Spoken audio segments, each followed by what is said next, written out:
11 years ago, I got married. A few years later, my children arrived to complete our family, the superstition of the witch who sucks children to avoid it. She placed scissors in the shape of a cross near the beds, and since I was a child, I heard these legends that my classmates' primary school told these stories about the witch who lived in the town, from what my mother had told me.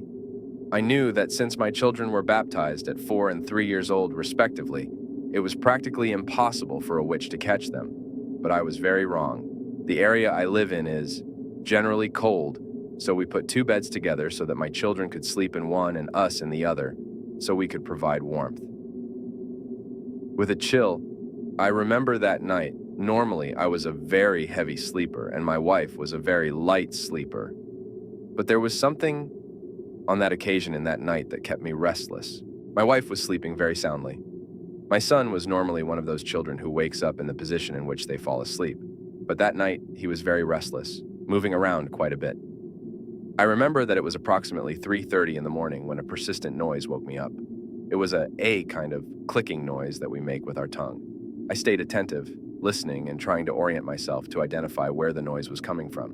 I had been listening for more than a minute. I got up between my wife and my eldest son. I saw a kind of silver thread, that it was constantly moving up and down, and it emerged from the bed, almost to the headboard, and it made the movements as if it were a snake's tongue, almost like a thin cord. I could see it. The window let in enough light. Besides, we always slept with a small security light on. Knowing that it was not a dream, I spoke softly to my wife to wake up, but she didn't, so I moved her with a little force. I turned on the light in the bedroom. She asked me what was happening, and I told her what I had seen that came into her space.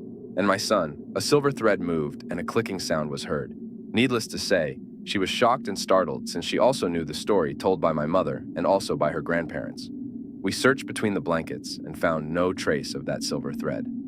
A little calmer, about half an hour later, I went back to sleep. But my wife mentions that she heard the voice of a woman coming from outside the window. She says that she didn't understand what she said, but it seemed strange to her listening to a woman.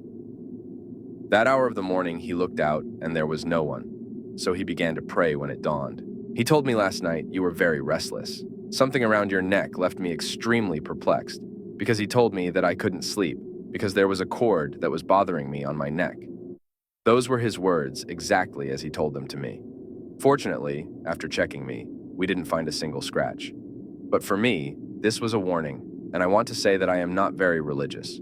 But at that moment, I wanted to go to the church and look for scapulars to use as protection. The 4 of us got ready and headed towards the town church. Some nuns were offering a series of products in the atrium of the church.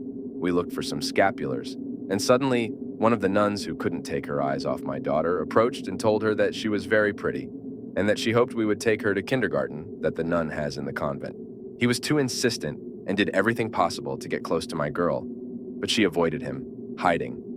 Behind my wife, it is worth clarifying that my daughter has been very sociable since she was little, because previously we were merchants and several tenants in the area where we were always. They went for my girl. To play with her, as we hurriedly left, my wife and I agreed that that nun had an extremely sinister appearance, very much in the style of the movie The Nun. This made me relate it to what had happened in the early morning. That day I left scissors again on the cross, and my wife began to pray on several occasions. We have heard noises as if they were scratching on the ceiling, which is made of tile, and my wife has told me that my children say that it is as if a small dog was running on the ceiling.